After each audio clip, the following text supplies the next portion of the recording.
Welcome to Discovering Nutrition with Cronometer. I am your host and community marketing manager, Elisa, and today we are so happy to have on special guest, Robb Wolf. Robb is a former research biochemist and a 2 times New York Times, Wall Street Journal best-selling author of The Paleo Solution and Wired to Eat.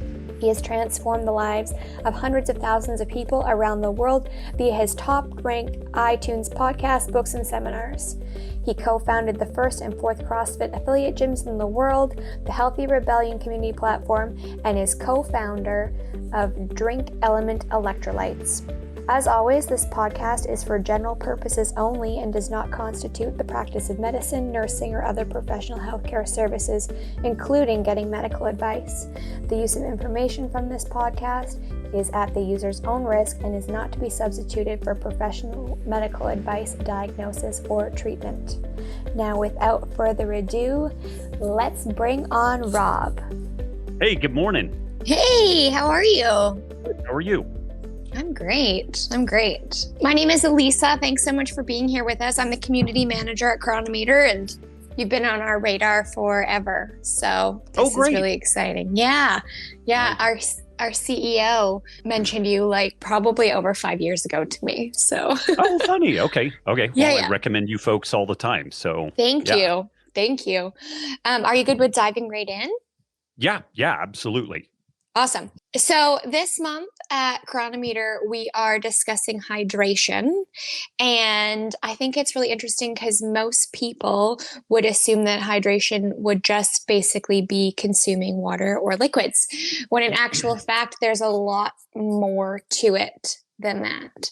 So we're talking about electrolytes, because we specialize in tracking micronutrients. And I know a lot of our staff are a big fan of Element. So we've been drinking that in our office forever, which is your electrolyte supplementation company.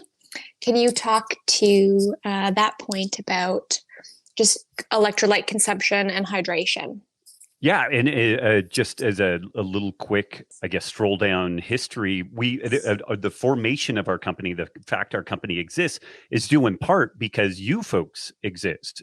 So I've eaten a pretty low carb diet for 23 years, and that's mainly for gut and autoimmune issues. You know, I feel good eating that way, but it's kind of to manage health issues more than anything else. But I always had this lack of a low gear, you know, doing Brazilian jiu-jitsu and stuff like that. And in working with the Ketogenic founders, they did something really crazy. They're like, hey, why don't you document all of your food? Because they said, they looked at what I was eating. I just kind of had like a back of the envelope kind of thing. And they're like, that looks pretty good, but we think you're probably deficient in sodium. And I said, oh, no, I salt my food. I'm good. And they're like, you know, eye roll. Okay. And then they did something crazy. They're like, why don't you really document it in like Cronometer or something like that? I'm like, okay. And so I did it.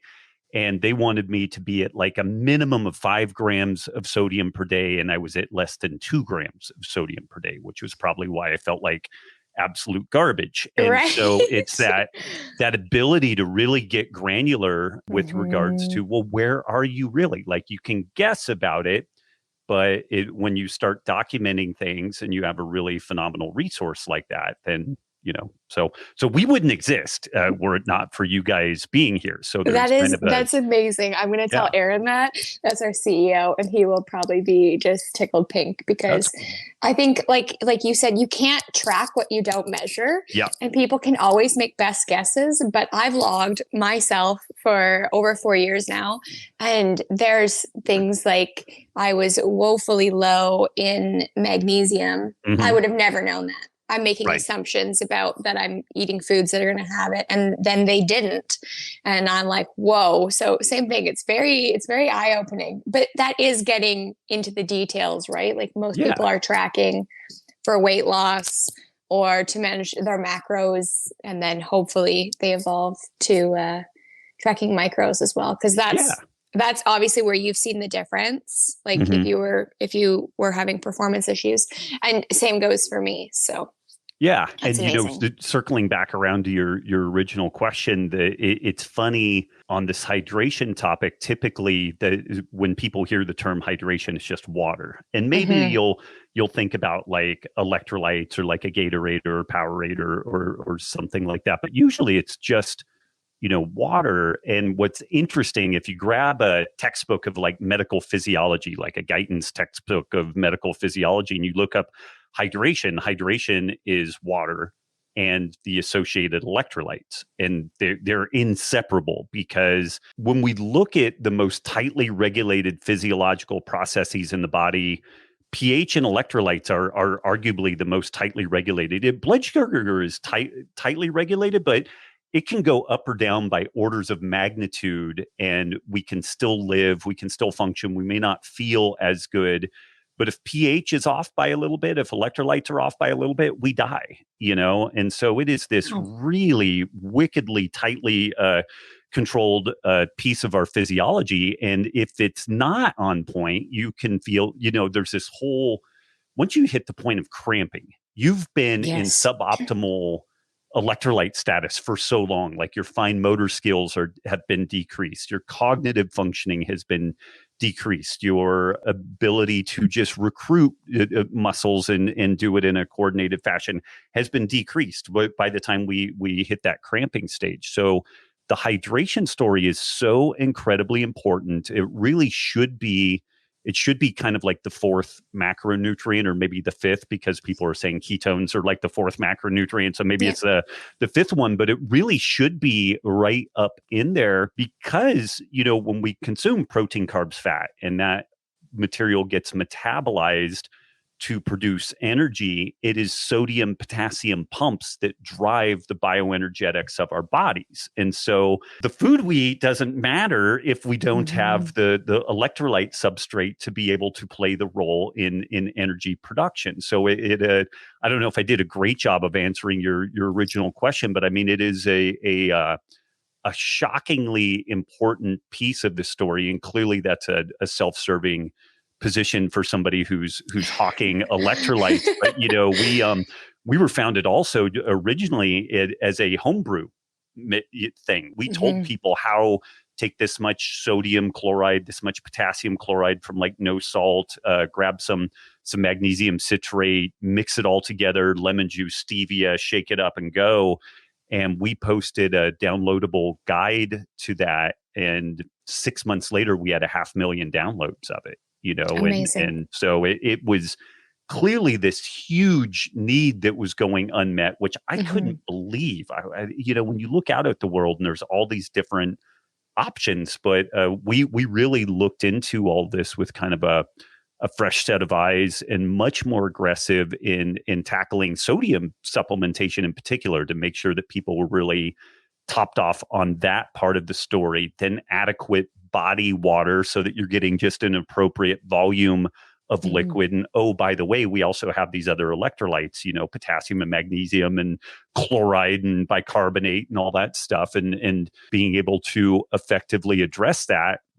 And again, circling back to what you folks do, we really try to get folks to get 95% of their electrolyte needs from whole, minimally processed foods. Hmm. And the cool thing about being able to track and document that is that you really do get a sense, with some error bounds, because there's some variability in food and weighing and measuring Absolutely. and all that stuff. Absolutely. But you're at least in the ballpark of like, Hmm. okay, so I want to get 600 milligrams of magnesium a day. I'm eating what I think is a minimally processed whole food diet, and I'm getting 150 milligrams of magnesium a day. So do I modify my foods? Do I do some supplementation? And most importantly, like when I get my magnesium up to the level that I really feel like I should be at, how I look, how I feel, how I perform improves. And so Yep. we've got that as an important piece. Yeah. I think it's so interesting because I'm kind of bottom of the barrel in terms of knowledge about performance. So I've always just kind of slugged through it. I am a runner. I don't like do ultras yet, although I'd love to dabble. But I know that you have a lot of background with like the CrossFit community and that kind of Mm-hmm. thing. And so last year I was gearing up to run my first marathon, and it was super hot here. I'm in British Columbia, and it was like 35 degrees Celsius, which I think is encroaching to like 100, I think. Yep. Okay. Yep. And I always, one way that I always remember this is 98.6 in Fahrenheit is 37 degrees Celsius. Okay. So then that way you're just within spitting have a distance. baseline. Yeah. So I was watching a Nick Bear. I'm not sure if you're familiar with Nick Bear. I love his stuff. And he mentioned something about salt tabs. And I was like, okay, that's interesting. Like, what is that about? So I researched, and people are like, you should be crushing salt on a marathon.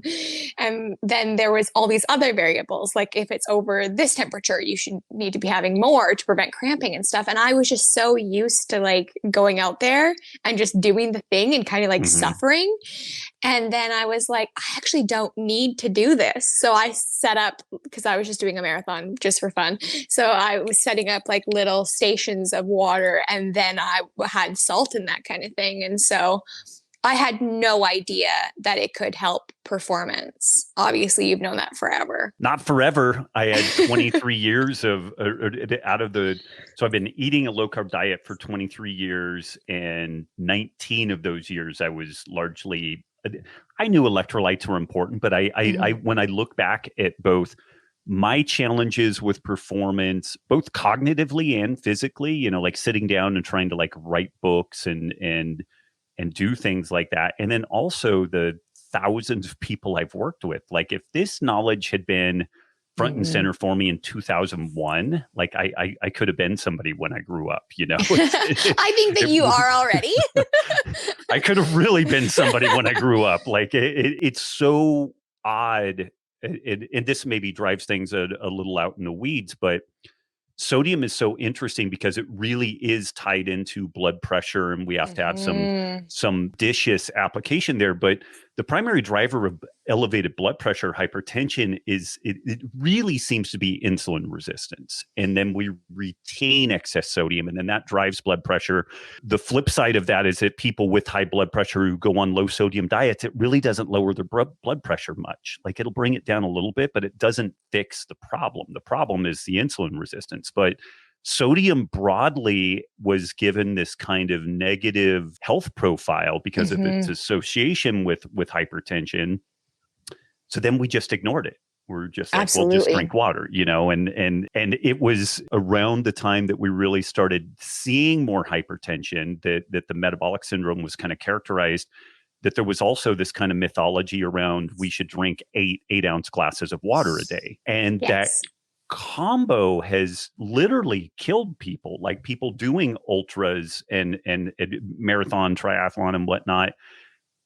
Virtually every event that you have something like that, a long endurance event, football double days, military boot camps, mainly young people end up getting very sick and occasionally dying because they overhydrate, which ends up depleting or not depleting, but diluting the sodium that they have in their body. And we need that sodium potassium ratio to make all of our cellular machinery work. And so we had this kind of weird deal where we really demonized sodium, where we told folks with literally no scientific basis, drink 8-ounce glasses of water a day as a minimum.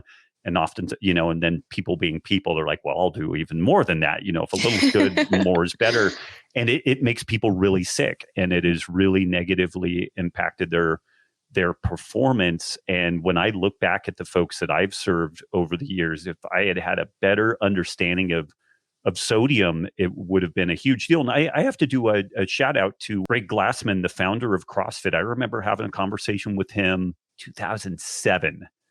I want to say, and he said, I've just noticed that if people are really kind of high motor and they're eating well, they're eating minimally processed foods, the main place that people get sodium out of their diet is from processed foods. When you eat better, whether it's paleo or vegan or Mediterranean, almost all the sodium disappears out of your diet. You have to then start really actively adding sodium to the diet. And he just made this kind of offhand comment. He said, I've just noticed that people do really well if they get about 5 grams of sodium per day. It went in and it kind of bounced around in there, but I didn't really stitch it all together, but he was a a solid student of human performance, and he had just observed that when people clean up their diet, and he was kind of an advocate of like a paleozone type of approach, which ends up cleaning up the composition of the food really dramatically, that you've got to add some sodium into the mix, and really a lot more than what most people would appreciate. And that's kind of a beginning spot. Like we see folks that will need double or triple that. Like I've worked with small females that they're operating at 12 grams of sodium per day and just crushing like CrossFit Games athletes and stuff like that, jiu-jitsu competitors. It's really interesting. There is a fair amount of individual variation on that. And that's where you have to get in and tinker, to see what works for you and document so that you actually know where you're at, because it's like, well, maybe you got 6 grams today and 2 grams tomorrow, and you really can't make sense of it unless you've got that benchmark of documentation. Yeah, I think it's interesting that you were talking about the demonization of sodium, because we really have done that, like even for me working for Cronometer for years, I was like, I'm supposed to have just raw salt when I'm running, like it sounds crazy. It does. I had my pig Himalayan salt like in a shaker and was literally just having that because it was, came together really quickly. In hindsight, it would have been great to have something else. But I'm just like, this is so weird, because we've been told like, I would go up for sushi and people would be like, don't have soy sauce, too much sodium, that kind of thing. Right. And so it's shifting that. I think that nutrition science is so new in comparison to others, that oftentimes we don't really know what's right until we know what's right. So it's taking a while. But in that vein, I'm just really curious. So you said just kind of like to determine your own unique sodium needs, it takes some tinkering. Should people be having different sodium levels on performance days? Are like things like, I was in Mexico for a fitness retreat last week and I drank so much water and barely peed. Like I was probably having like 4 liters of water a day and not peeing at all. And I'm like, what is going on with me?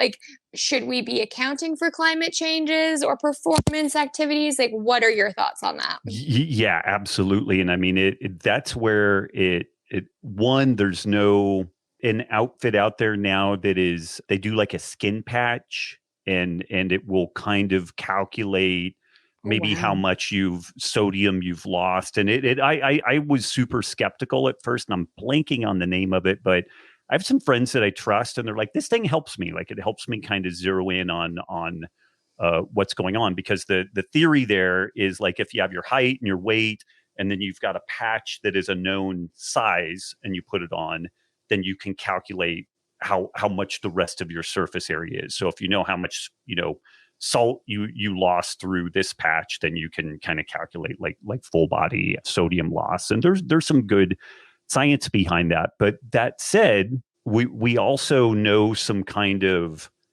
benchmarks or brackets, and studies looking at all-cause mortality, morbidity, seems to put there's kind of a U-shaped curve where very low sodium intake is associated with more death and disease.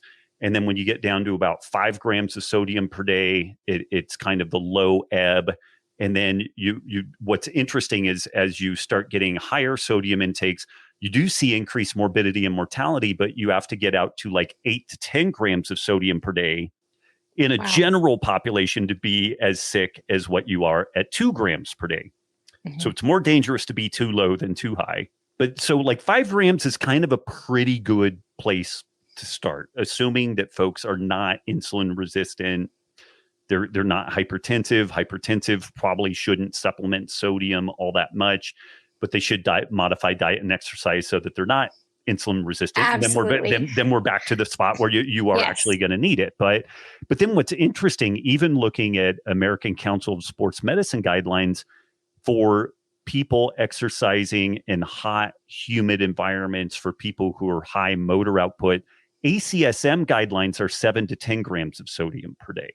And this is assuming a high carb diet, all these other things that really insulin levels facilitate the retention of sodium. When insulin goes up in response primarily to carbohydrates, we also upregulate a hormone called aldosterone and other hormones, but the aldosterone is probably the primary one, and causes us to retain more sodium. So a higher carbohydrate diet tends to facilitate the retention of sodium. Lower carb diets tend to reduce the retention of sodium.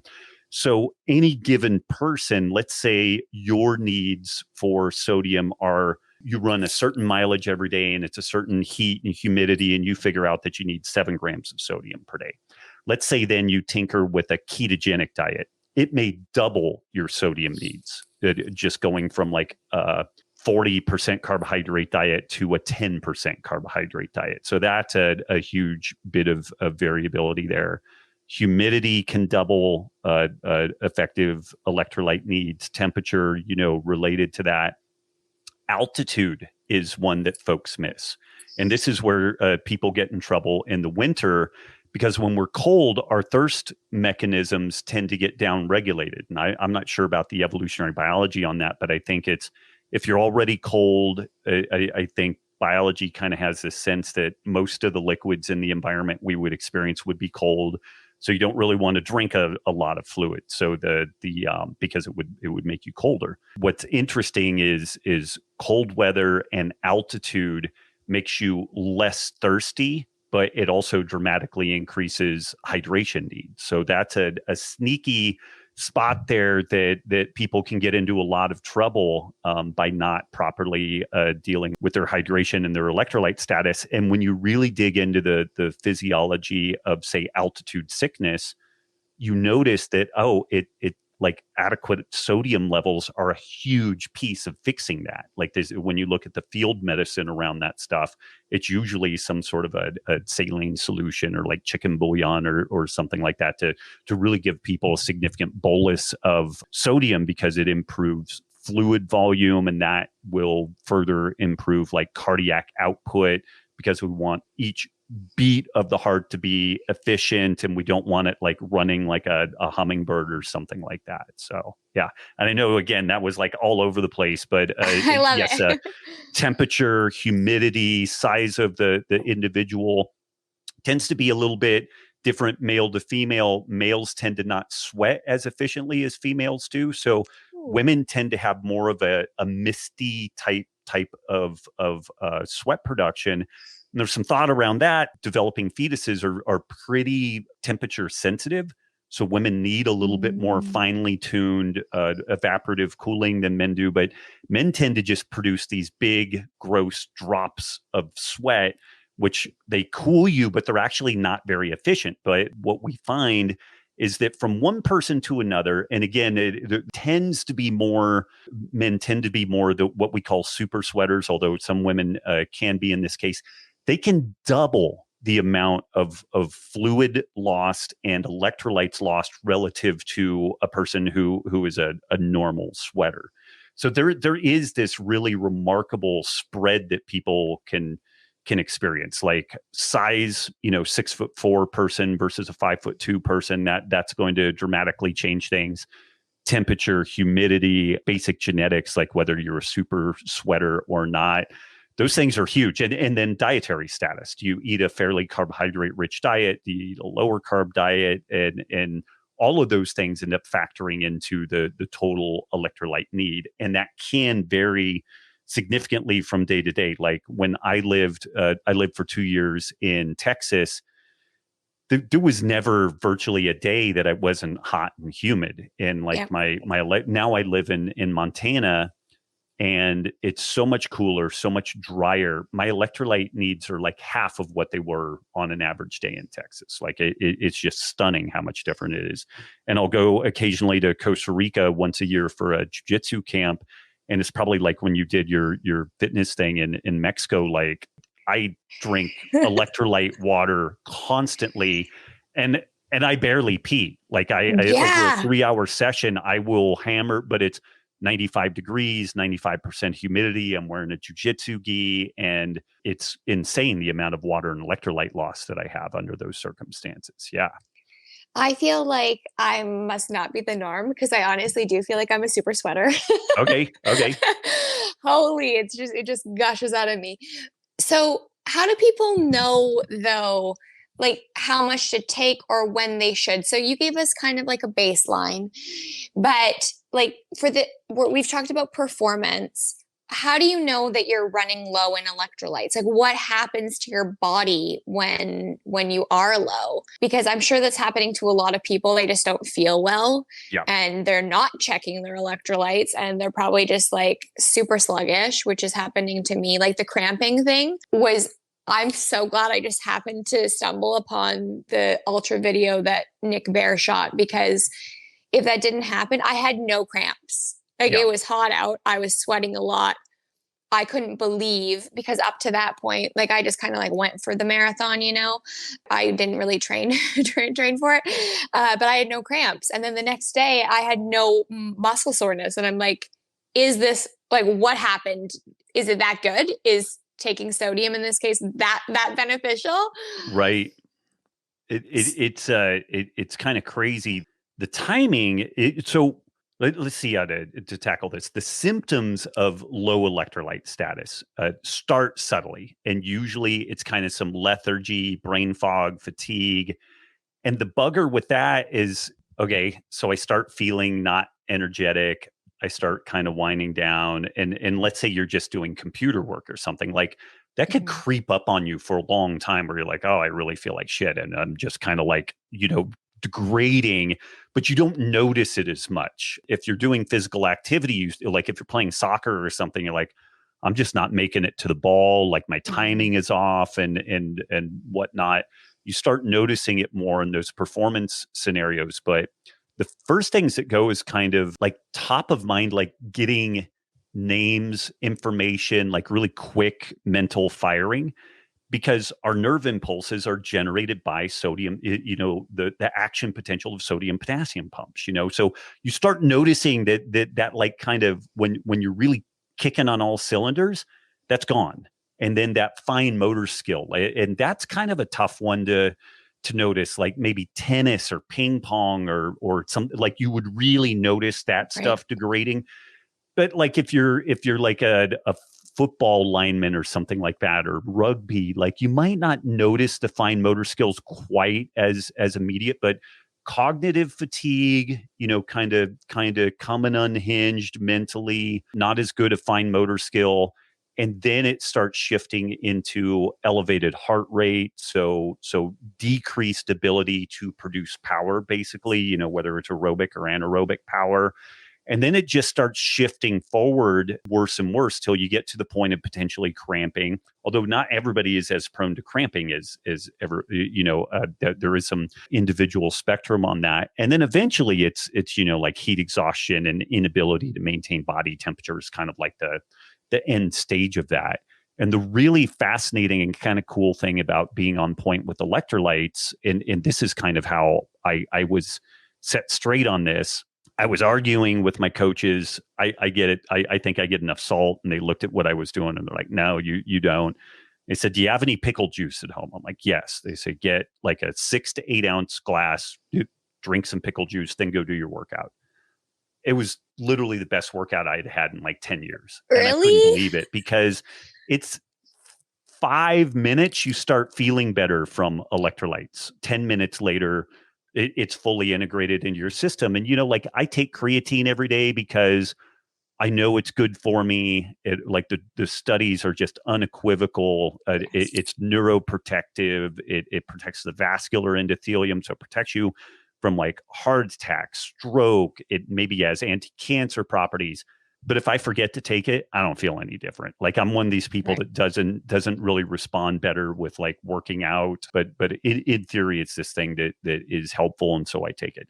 Electrolytes are not that story. Like if you are feeling like garbage because you're low electrolytes, low sodium, you swig some pickle juice. You get a little bit of electrolyte replenishment. 5 minutes later, you're dancing an Irish jig. You feel really good, and it is not a subtle thing. So there's this really nice feedback loop with it, where if you are underpowered in electrolytes and you address that, you feel better immediately. And we are working internally at Element to try to figure out a good algorithm to help people better understand what their needs are. But it is so variable from person to person, day to day, that what we're leaning into is more of a qualitative thing, like a self-assessment, like fine motor skill, name recollection, kind of high level cognitive functioning, all the way out to cramping potentially, and then being able to backfill that and address the electrolyte needs. But because of that, and people maybe like, is there really that much variability person to person? With caffeine, if we look at the average half-life of caffeine, like how long it takes, if we drink 100 milligrams of caffeine, how long does it take until there's only 50 milligrams of caffeine in our system as the half-life? The population average for folks is 8 hours, but there are some people who are fast metabolizers of caffeine and they will clear it in 4 hours. And there are some people that are slow metabolizers of caffeine and it's 36 hours. So when people, so a cup of coffee is a shockingly different experience for the 36-hour person. Literally, when they say, if I have a cup of coffee today, I still can't sleep tomorrow, they are not kidding. And then there are other people that will have a double espresso with dinner and they go right to bed because their body they're like Wolverine. They just plowed right through it. There's not quite as much genetic variation in electrolyte needs as a comparison, but there's all these lifestyle factors. How hot is it? What's your work output? How large or small are you as an individual? Are you a super sweater or not? So there is a lot of variability on it. But the kind of cool thing is if you just have access to some sort of electrolyte replenishment and you start paying attention to how you feel, you can kind of self-medicate, self-dose on that and stay in a pretty good spot. So we know like the shorter term consequences you're talking about, like decline cognitive function and performance.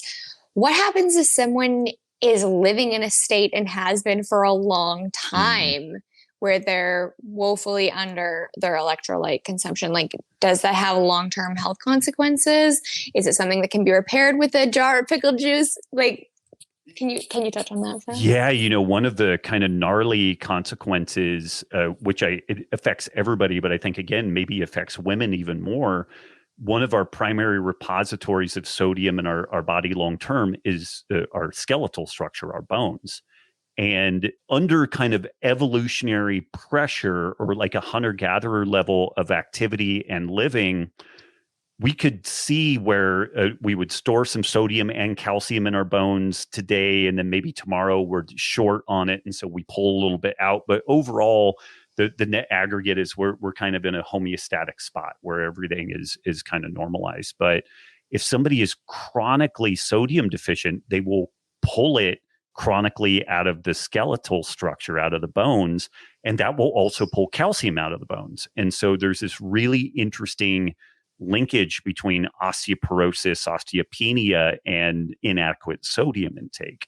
So, over the long haul, it's really important to properly address sodium intake so that we're avoiding that side of things. Additionally, inadequate sodium is a really significant stressor, because one of the adaptive mechanisms that the body will employ to try to retain more sodium, we will elevate cortisol levels. We will elevate epinephrine or adrenaline, and we'll elevate other stress hormones, because these stress hormones cause the body via different mechanisms to retain sodium. So you might notice that you have serious problems falling asleep. You don't recover from exercise. Your heart rate variability stinks because you never really get into deep restorative, restful sleep. And so this is one of these really crazy things that when people get on point with their electrolytes, and again, like just pickle juice or, whatever, they've been tracking heart rate variability for like a couple of years, and they're at this, it's not that good. It's okay. They do a shot of pickle juice, and then they wake up and they're like, I think I was roofied last night. I can't believe what happened. And their heart rate variability, improves by like 10 or 15%. And then if they keep doing that, if they keep addressing the sodium needs, the electrolyte needs, then they notice that their heart rate variability improves. their work capacity improves, their ability to recover improves. So, there's both sides of this coin. If we're underfueled in electrolytes, we're going to have problems ranging potentially from like bone mineral density loss that is really bad on up to, like, people don't like the term adrenal fatigue. The more scientific term is HPTA axis dysregulation, hypothalamus pituitary adrenal axis dysregulation. And it's all the same stuff. Like it's just doctors getting really nitpicky because you don't actually run out of cortisol, and it's like, okay, whatever. But what's interesting is the old kind of naturopathic approach to dealing with adrenal fatigue. The first thing you did in the morning was do about a gram of sodium. You do like sea salt in the morning because it's helping to address that low sodium status, and it takes some of the stress off the adrenals, and then everything kind of calms down. So being on point, I mean, people are generally pretty familiar with like a female athlete triad at this point. They start getting amenorrhea and, different problems.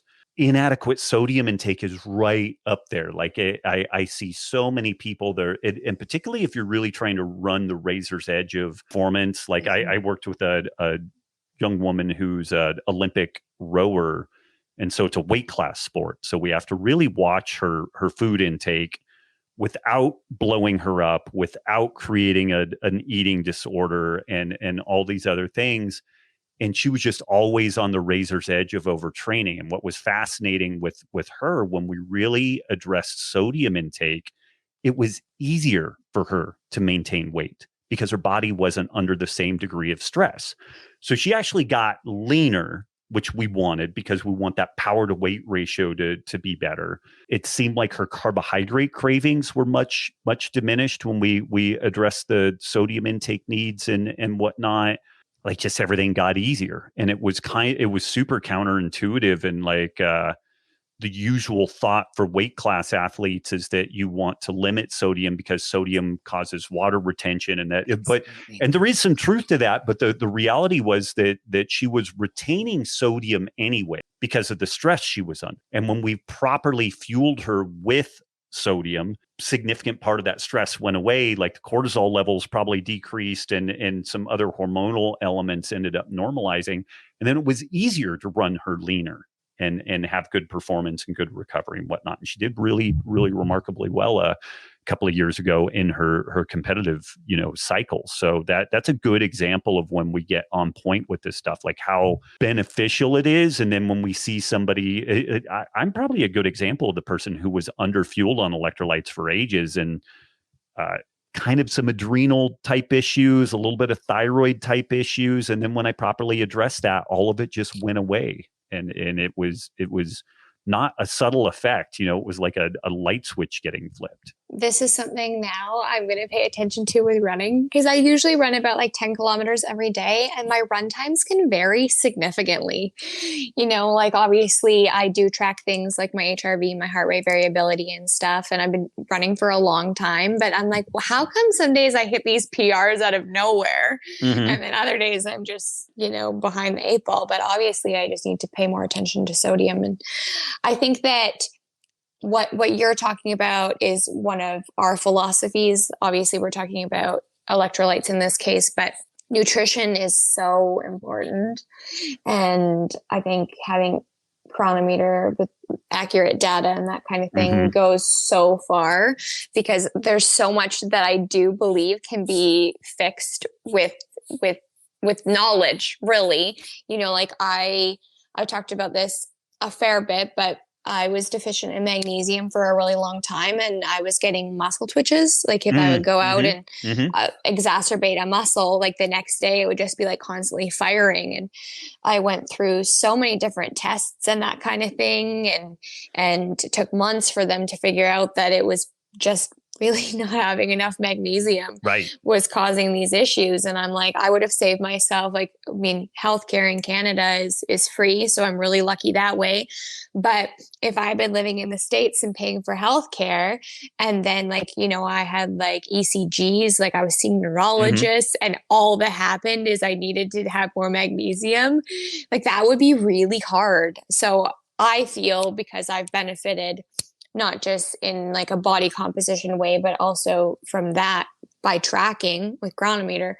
I just feel like it's such an easy solution that people should look into. But I'm definitely going to pay way more attention now to my electrolytes. Yeah, This is good for me. So are there a couple populations that need it more in terms of people that are dieting more? Because you did mention the keto gains community. We have a ton of people that follow a ketogenic diet. I've actually gotten to speak with the founders of Keto Gains, and they're so passionate and really lovely. Why do people on a ketogenic diet need more? Do they need more? Yeah, they definitely need more electrolytes in general, sodium in particular. And it's that insulin axis piece again, where a ketogenic diet is quite low in carbohydrate, moderate in protein. We get a little bit of an insulin action off of protein, but not super significant. And when insulin levels drop, there's this process called the diuresis of fasting, where we lose sodium and we lose water with either fasting outright or low carbohydrate diets. And so the lower the insulin levels go, generally the higher the individual need for electrolytes and sodium specifically will be. So that's where like any given individual, let's say I'm eating 200 grams of carbohydrate a day and my sodium needs based off of activity and temperature and all that is like 5 grams per day. If I go to 50 grams of carbs per day and everything else remains the same, my sodium intake is probably going to double. Like maybe not exactly, but it's going to be significantly greater. And this is also where even if somebody's been eating kind of a standard westernized diet, they're almost guaranteed to get a ton of sodium as part of that because of refined foods. And then this is where it gets a little bit weird for people to wrap their head around. You go paleo, you go vegan, you go low carb, whatever.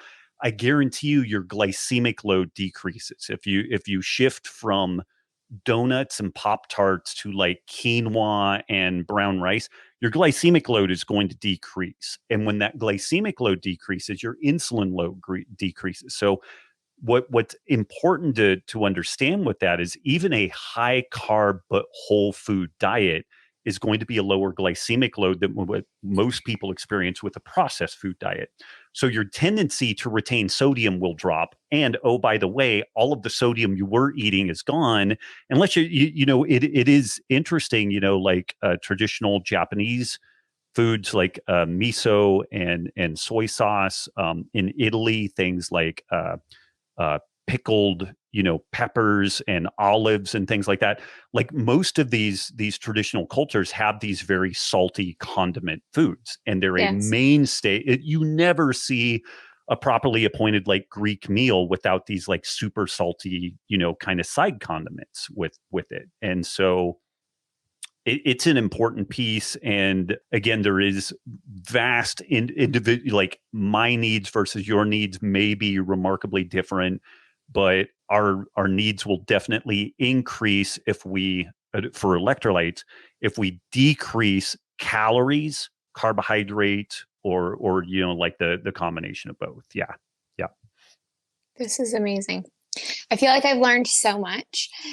Do you have any points, just if someone's just starting, do you just recommend they go get some supplements? Like where do people even begin on this journey? Should people be tracking first to get a baseline? Or man. Do you Dude, they really should. And because you all have like a free version of the app and everything, like why not give that a shot and just do it for 3 or 4 days to lay down a baseline. If they're unwilling to take a free app and a little bit of time to do it, then it at least back of the envelope have some idea about what you are taking in. And I guess a way that you could, if somebody is like, I was super lazy with this, or I was super resistant on this. It's like, I'm a biochemist, I understand this stuff. And it's like, well, you don't know everything. You don't know what you don't know. At a minimum, timing some electrolytes, particularly, sodium-rich electrolytes around training, like pre, during, and after. it'll kind of rock your world because you're like, oh, this is how I could have performed. Oh, this is how I could have recovered. Right. Oh my goodness, this is how I could have slept, And so I think it again, like the pickle juice thing is a really accessible piece, and like 4 to 6 ounces of pickle juice, just shoot that down. At Element, we have a drinkelement.com/homebrew. And people can still do our homebrew downloadable guide. Like we tell you how to make the formula yourself if you don't want to buy it from us. Our main deal is what we've noticed is that if people do the homebrew, they feel shockingly better. And then they give Element a try and they're like, oh, this tastes really good and it's super convenient. Like there's no magic to it other than that. It just tastes good and it's convenient. But if we just get people motoring in a direction where they really recognize, oh yeah, these electrolytes are critically important and I didn't have enough. And now I'm getting, I'm moving into getting adequate levels. Then they just pay more attention to it and they're willing to throw out some money for that stuff. But there's lots of freebie things, again, like pickle juice or like that homebrew. You could make it for like pennies a serving if you regular salt, some potassium chloride in the form of no salt. Usually they sell it in the same section that you find, regular salt in the supermarket. Get some magnesium citrate, which is super inexpensive, some bottled lemon juice, stevia packets.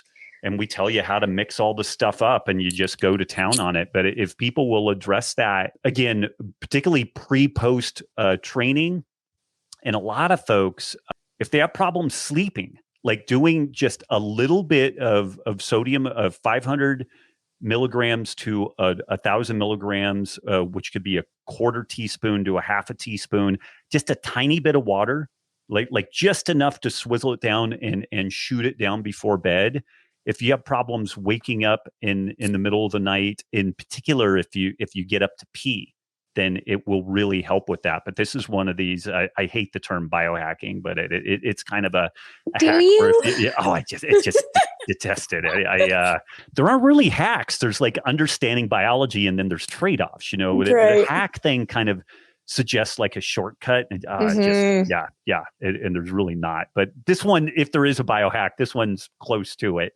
And that's one of these things that, like, if you've had problems sleeping, if you're a shift worker, new parent, hard training athlete, and or like male or female, if you find that you wake up in the middle of the night to pee, that sodium will down regulate antidiuretic hormones. So you don't tend to pee the same volume. And it'll kind of get you through the night. People notice this when they get out and they get their drink on and they're like, oh, if I eat a lot of really salty food with it, like I don't wake up in the middle of the night to pee. It's kind of the same mechanism there. So that's kind of those are interesting spots, pre-post workout, before bed, that I think that folks will get a disproportionate sense of benefit from it. And so then, it's like, oh yeah, I really do notice that my sleep is better when I do this like quarter teaspoon of sodium and just a tiny scant bit of water. You don't want a lot of water because you don't want the fluid volume and all that. But you also don't want to just eat pure sodium on mucous membranes is a carcinogen. So you don't necessarily want to just be like eating raw sodium, and irritating your mucous membranes too. So yeah. I didn't know that when I was counting back salt. Yeah. I wouldn't worry too much. Like it's not like it's asbestos or something, but over chronic exposure over years could be a not great thing. But in liquid form, no problem with that. Yeah. So 2 more questions before we wrap up, because your time is precious.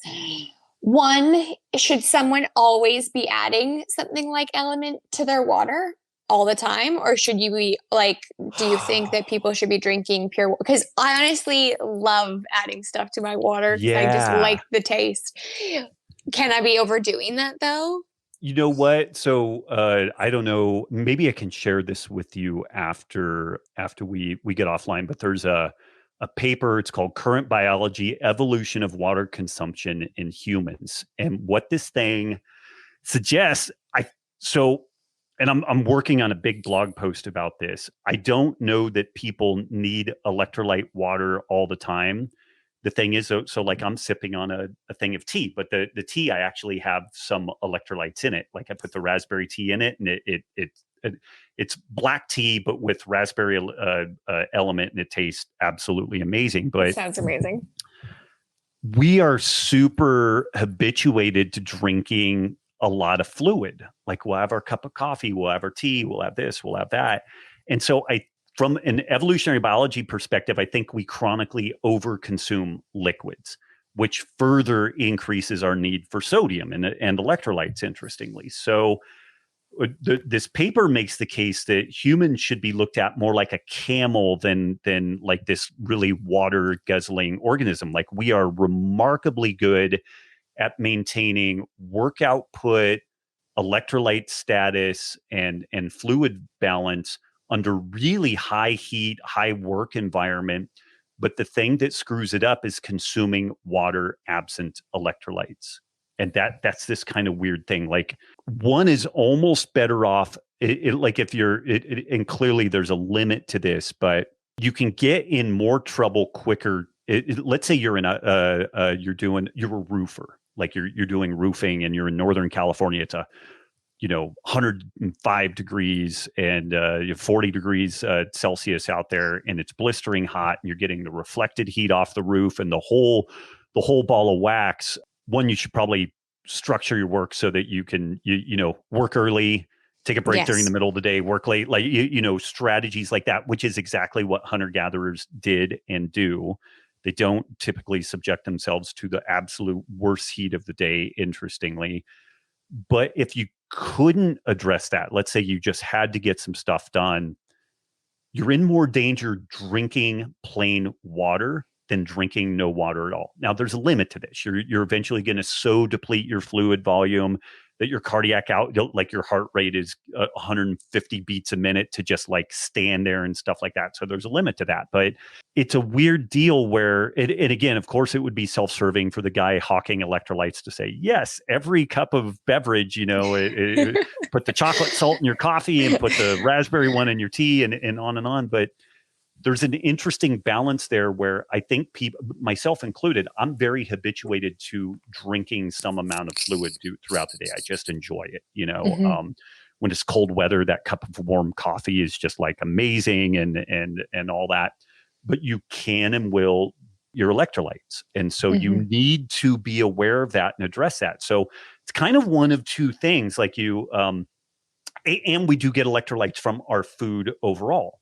So let's say you want to drink a big mug of coffee, and you're going to have, for lunch, you're planning out your lunch. Maybe you do like some salami and cheese as kind of a side deal. And like an ounce of salami is 500 milligrams of sodium.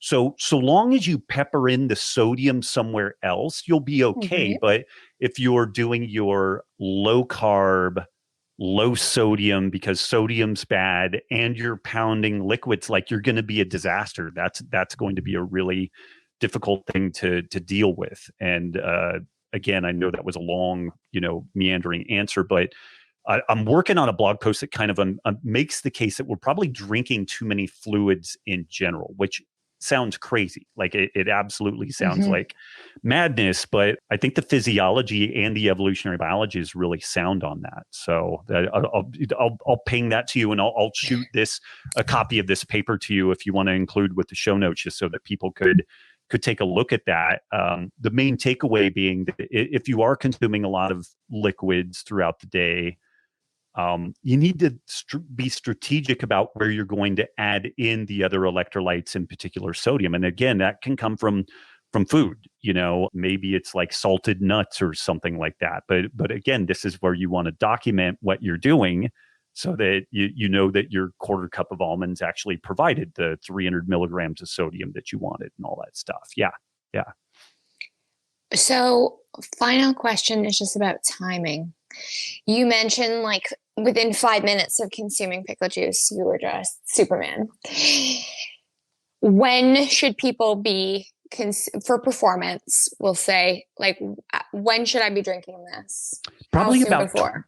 20 minutes before an event, it is when you start ramping up on it. And that way it's fully, and there's a little bit of a hack with this too, particularly if you're in like a hot environment. So even consuming electrolytes in a beverage, you can and will increase urine output. And so let's say you're getting ready for a long run and you don't want to pee during the run. But what's interesting is that when you start exercising, that downregulates antidiuretic hormone. And it's kind of an interesting thing. You have to play with this and get the timing right. But let's say you're in a hot environment and you need electrolytes and you wouldn't mind having a little extra fluid on your person to get through this whole thing. You shoot the liquid down, and then maybe 10, 15 minutes later, you start doing a light warm up. And then you really start getting into your, say, like your run proper. What you end up doing is kind of like, you'll notice that you kind of feel like you're maybe retaining a little water, like your hands are maybe a little fluid filled and stuff like that. It's because you've got more water on board than really what you exactly need. And we've downregulated antidiuretic hormone because we started exercising, but that buys you a little bit of buffer now.